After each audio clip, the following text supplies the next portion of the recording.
Ayol demek hayatlık demektir. Çünkü o insanların dünyaya apride kılınışıdaki en mühim vasıtlık rolünü ötügücü analık salahiyetinin igisidir. Ayol demek huzur demektir. Çünkü o dünya nimetlerinin en yaxşısı süptede verilgen inamdır.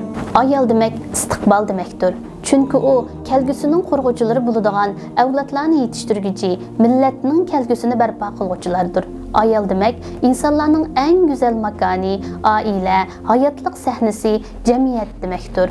Ayollar ve cemiyet birbiriga çemberças bağlanğan münasibetlerden terkip tapıdı.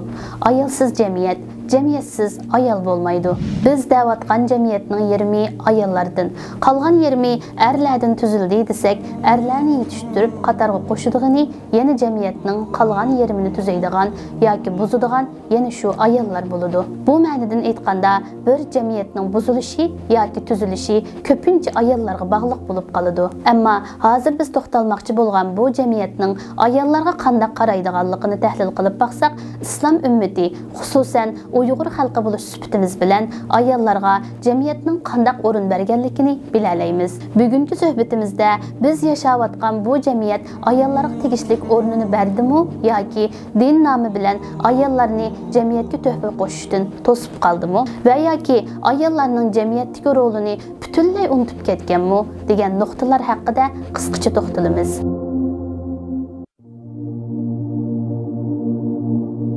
Hammamizga ayon bo'lganidek, ayollar o'ttirsida fiziologiyalik va xarakter jihatdan farqli alohidliklar bo'ladi.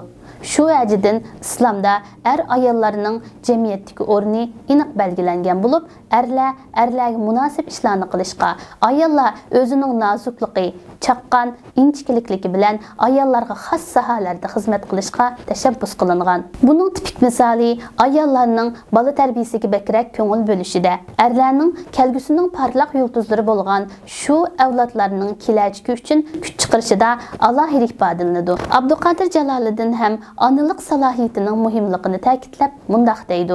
Ana Uyg'urlarga nisbatan herkes muadetlik uqum emas.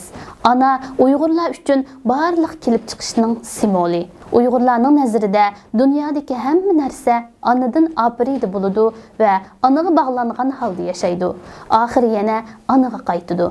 Demak, mavjudot anadan tug'iladi, anada yashaydi, anaga qaytadi. Ana manba buluqi. Uyg'urlar dünya haqqidagi tasavvurlarini ana uqumidan xoli holda elib borolmaydi. Ular uchun ana olam, ana bilim va tafakkurga saltanat bag'ishlaydigan muqaddas substansiya. Uyg'urlarning e'tiqod va tafakkur tarixini ana uqumidan mustasno holda yuritqili bo'lmaydi, ham yozg'ili bo'lmaydi. Uyg'urlar anani markaz qilib bir oilaning shajarasini qurib chiqadi. Hatto anani sifat qilib butun bir vatanning obrazini sizib chiqadi. Shundoq analik demakka nihoyat oddiy bir salohiyatdek tursimu, bola tarbiyalash degan bu sharafli xizmatning keyniga nurg'ulg'an arqa ko'rinishlar yushiringan bo'ladi. Bola tarbiyalamoqchi bo'lgan ana bilimlik bo'lish kerak. Bola tarbiyalamoqchi bo'lgan ana safoliq bo'lish kerak. U yana bolalarga ulgu bo'lish kerak. Bular ayollardan bilim tahsil qilishni, jamiyatda nimalarning bo'layotganligi, bolalar nimaga ehtiyojliq hammadan xabardor bo'lishini talab qiladi. Bola tarbiyasi shunchalik kuchashni talab qiladi-kanu, qandaqmi bola tarbiyalash uchun uyda o'ltirgan bir ayolni jamiyatdan uzoq, bexabar yashaydi yoki yashaydi degili bo'lsin. Ammo biz hozirgi realligimizga nazar soladigan bo'lsak, ba'zi oilalarni uchirtib qolamiz. Ularning nazarida ayollarning ishi faqat uyda balaga qarash xolos. Balkim u qarash balaning qo'rsiqini och qo'ymaslik va kiyimlarini pokiz tutish uchun foydali bo'lishi mumkin.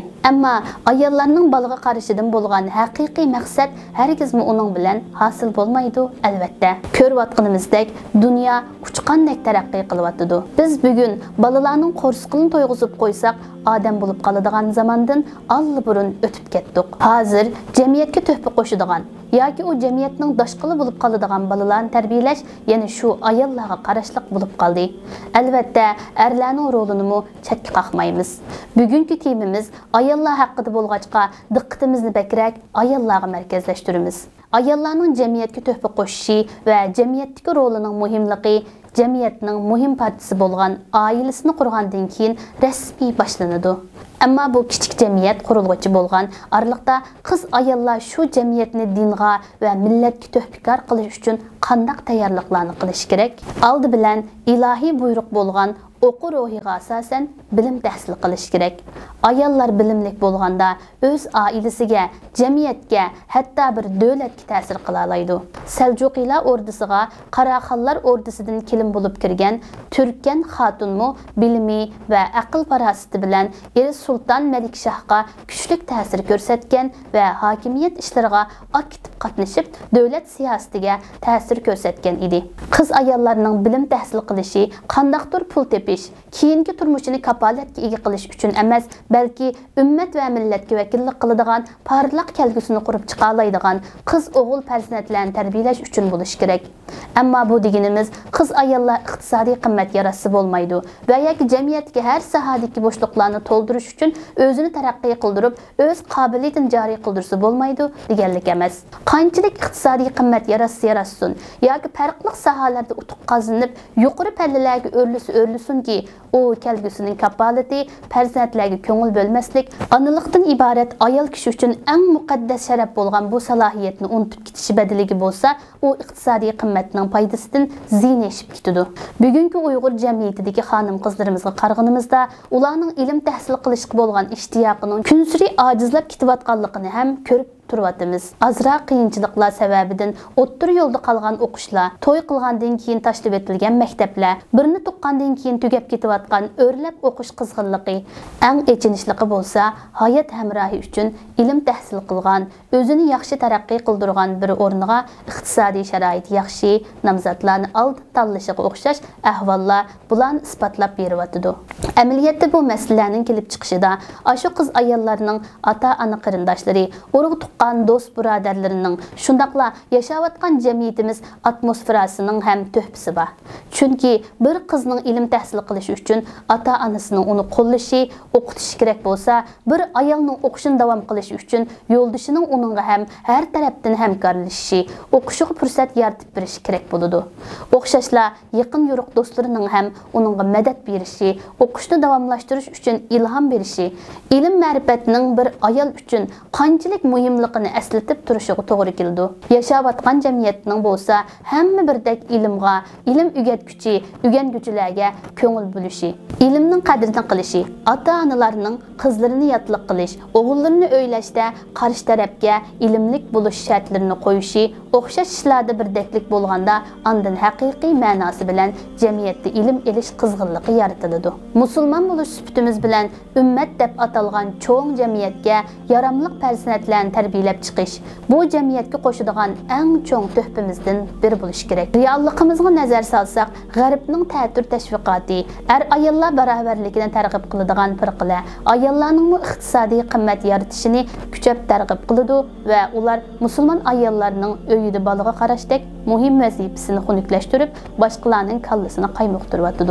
Hammadan echinishliqi musulmonlar jamiyatimi shularning ta'siriga uchrab, ayollar ulug' vazifasidan numus qiladigan, vaqtlik iqtisodiy manfaatni uzun muddatlik manfaatning oldiga qo'yib oladigan ishlar mavjud. Ammo biz shu ta'tir tashviqotlarning ta'siriga uchrash bilan birga jamiyat degan bu uqumning ichidagi ayol zotining o'talaydigan rolining qanchalik muhim ekanligini unutib qoldik va yoki uning roliga tamamen sal qaradik. O'zimizning buyuk nishonlarining borligi bizning o'zimiz uchun emas, jamiyat, ya'ni millat, ummat uchun yashaydiganligimizni unutib qoldik.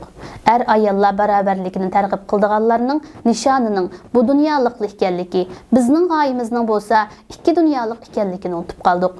Natijada bo'lsa, nurg'un qiz ayollar mush ulug'vor shuar orqali qurilgan qiltaqqa tushib, bir chiroyli oilasini vayron qildi yoki vayron qilish oldida turmoqda. Nurg'unlar illiq oilasining huzurini bu zaharlik ideya orqali buzmoqda. Atoqli obzorchi Yalqin Ro'zi bu shuar haqida mundaq deydi: ayollar barobarlik targ'ibotini xato tushunib, uni izchillashtirishga, hamisha tatbiqlashga urinish xohishi oiladan iborat imoratning ichidan daz ketishiga sababchi bo'ladi. Aniqki, bir oiladagi barliq a'zolar o'rtasida o'zaro talab qilinadigan huquq, ado qiladigan majburiyat mavjud. Oila a'zolari o'rtasidagi bu xil majburiyat qonuniyatdan iborat muqaddas mezon ustiga qurilgan.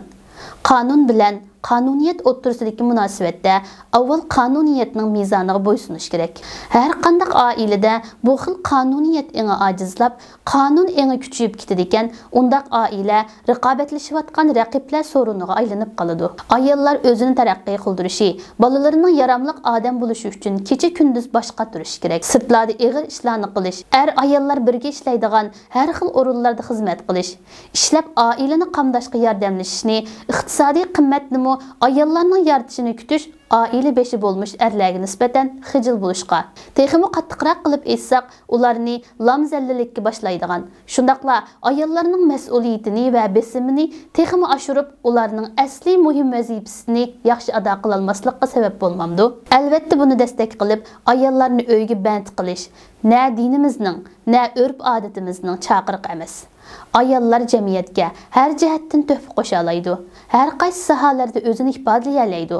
Buning misoli dinimizdan Rasulullohning qiz ayollari va mu'minlarning onasi faqiha, suyumlik Oisha onamiz va tarixdagi bilimlik shoiralar va adibalar bo'lsa, Uyg'ur tarix betidan o'z ippitini qo'g'dash uchun kurash qilgan nuzugum va yetti qizlarim.